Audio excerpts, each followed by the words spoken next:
ಗುಲ್ಬರ್ಗ ವಿದ್ಯುತ್ ಸರಬರಾಜು ಕಂಪನಿ ನಿಯಮಿತದ ಅಡಿಯಲ್ಲಿ ಗ್ರಾಹಕರ ವಿದ್ಯುತ್ ಸಂಪರ್ಕ ಹಾಗೂ ಕುಂದುಕೊರತೆ ವಿಚಾರಣೆ ಸಭೆಗೆ ಗ್ರಾಹಕರು ಬಾರದೆ ಕೇವಲ ಬೆರಳೆಣಿಕೆಯಷ್ಟು ಗ್ರಾಹಕರು ಭಾಗಿಯಾಗಿದ್ದು ಅಧಿಕಾರಿಗಳು ಸಭೆ ನಡೆಸಿರುವಂತಹ ಪ್ರಸಂಗ ಜರುಗಿತು. ಬೀದರ್ ಜಿಲ್ಲೆಯ ಹುಲಸೂರು ಜಸ್ಕಾಂ ಉಪವಿಭಾಗ ಕಚೇರಿಯಲ್ಲಿ ಸಹಾಯಕ ಅಭಿಯಂತರರಾದ ಗಣಪತಿ ಮೈನಾಳೆ, ಕಿರಿಯ ಅಭಿಯಂತರರಾದ ಚಂದ್ರಕಾಂತ್ ಚೀರಡೆ ಅವರ ನೇತೃತ್ವದಲ್ಲಿ ಸೋಮವಾರದಂದು ನಡೆದ ಗ್ರಾಹಕರ ವಿದ್ಯುತ್ ಸಂಪರ್ಕ ಹಾಗೂ ಕುಂದುಕೊರತೆ ವಿಚಾರಣೆ ಸಭೆ ಹಮ್ಮಿಕೊಳ್ಳಲಾಯಿತು. ಈ ಸಭೆ ಕುರಿತು ಗ್ರಾಹಕರಿಗೆ ಮಾಹಿತಿ ಇಲ್ಲದೆ ಕೇವಲ 3 ಗ್ರಾಹಕರು ಹಾಗೂ ಅಧಿಕಾರಿಗಳು ಸಭೆಯಲ್ಲಿ ಹಾಜರಿದ್ದು ತಾಲೂಕಿನ ಗ್ರಾಹಕರಿಗೆ ಸಭೆ ಕುರಿತು ಪತ್ರಿಕಾ ಪ್ರಕಟಣೆ ಹೊರಡಿಸಿದ್ರು. ಆದರೆ ಗ್ರಾಹಕರು ಹಾಗೂ ರೈತರು ಹೆಚ್ಚಿನ ಪ್ರಮಾಣದಲ್ಲಿ ಗಮನ ಹರಿಸಿರುವುದಿಲ್ಲ. ಮುಂದಿನ ದಿನಗಳಲ್ಲಿ ನಡೆಯುವ ಸಭೆ ಕುರಿತು ಧ್ವನಿವರ್ಧಕ ಅಥವಾ ಡಂಗೂರ ಸಾರುವುದರ ಮೂಲಕ ಗ್ರಾಹಕರಿಗೆ ಮಾಹಿತಿ ನೀಡಬೇಕು ಅಂತ ಸಭೆಗೆ ಬಂದಿದ್ದ ಗ್ರಾಹಕರು ತಿಳಿಸಿದ್ರು.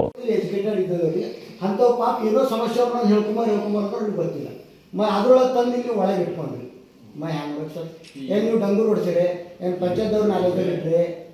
ಈಗ 2 ಟೈಮ್ ಇತ್ತು. ಮೊದಲಿಗೆ ಕೂತ್ರಿ ನಮ್ಮದು ರಾಹುಲ್ ಪಾಂಡೆ ಇದ್ದಿದ್ದಲ್ಲ, ಆ ಟೈಮ್ನಾಗ ಹಿಂಗೆ ಕೂತ್ರಿ ಕನ್ಸ್ಯೂಮರ್ ಸಿಮ್ ಮೀಟಿಂಗ್ ಅಂತ, ಕನ್ಸ್ಯೂಮರ್ ಇಂಟರೆಸ್ಟ್ ಮೀಟಿಂಗ್ ಅಂತ ಇತ್ತು. ಕನ್ಸ್ಯೂಮರ್ ಇಂಟರೆಸ್ಟ್ ಮೀಟಿಂಗ್ ಅದನ್ನು ಗ್ರಾಹಕರು ಮತ್ತು ಆಫೀಸರ್ಸ್ ಕೂಡ ಪ್ರತಿಯೊಂದು ಪಂಚಾಯತ್ ಆಫೀಸಿಗೆ ಡಿಕ್ಲೇರ್ ಮಾಡಿದ್ರು.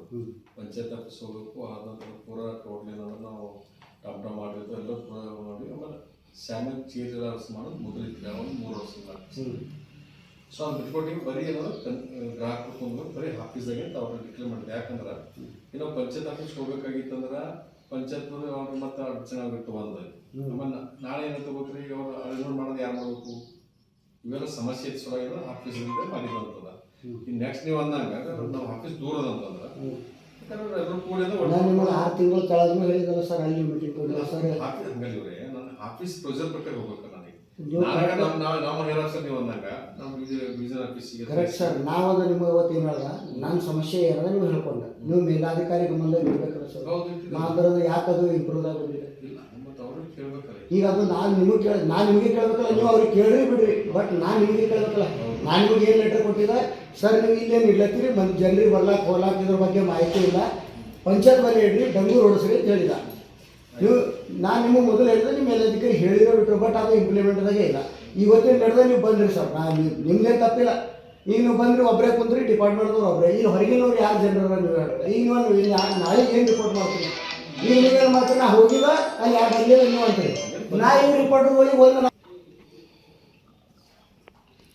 ನಾನು ಕೆಲಸದ ನಿಮಿತ್ತ ಬೆಂಗಳೂರು ಬಂದಿದ್ದೀನಿ, ಇಂದಿನ ಮೀಟಿಂಗಿಗೆ ಹೋಗಿ ಅಣ್ಣ ಅಂತೇಳಿ ಮೆಸೇಜ್ ಹಾಕೋರು.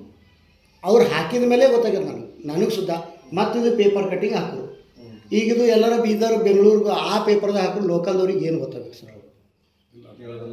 ಒಂದಾಯ್ತು. ಎರಡನೇ ಮಾತು 4 ವಾರ ಆಯಿತು ಕೊಂಗ್ಳಿ IP ಫೀಡರ್ ಅಂದ್ರೆ ಮಧ್ಯಾಹ್ನ ಟೈಮಿಗೆ ಲೈಟ್ ಕೊಡ್ಲಾಯ್ತು. ಕೇಳ್ರಿ ಅವ್ರಿಗೆ ಗೊತ್ತು ಕೊಟ್ರೆ ತೊಗೊಂಡು ಬಂದಿದ್ದೀವಿ ಸರ್. ಪಪ್ಪು ಅದು ಕಾದ್ರಾಬಾದ್ ಅವರಿಗೆ ನಾನು ನೀವು ಎಲ್ಲ ಹೋಗೋದು ವೈರ್ ತೊಗೊಂಡು ಬಂದಿಲ್ಲ. ಈಗ ನಾವು ತೊಗೊಂಡು ಬಂದಿಲ್ಲ ಅಂತ, ನಾವು ವೈರ್ ತೊಗೊಂಡು ಬಂದಿಲ್ಲ. ಹಾಂ, ಈಗ ವೈರ್ ತೊಗೊಂಡು ಬಂದು ಮತ್ತೆ ಹೊಸ ವೈರ್ ಹಾಕೊಂಡ್ರಲ್ಲ ಅವ್ರು. ಈಗ ಕಟ್ ಮಾಡ್ರು,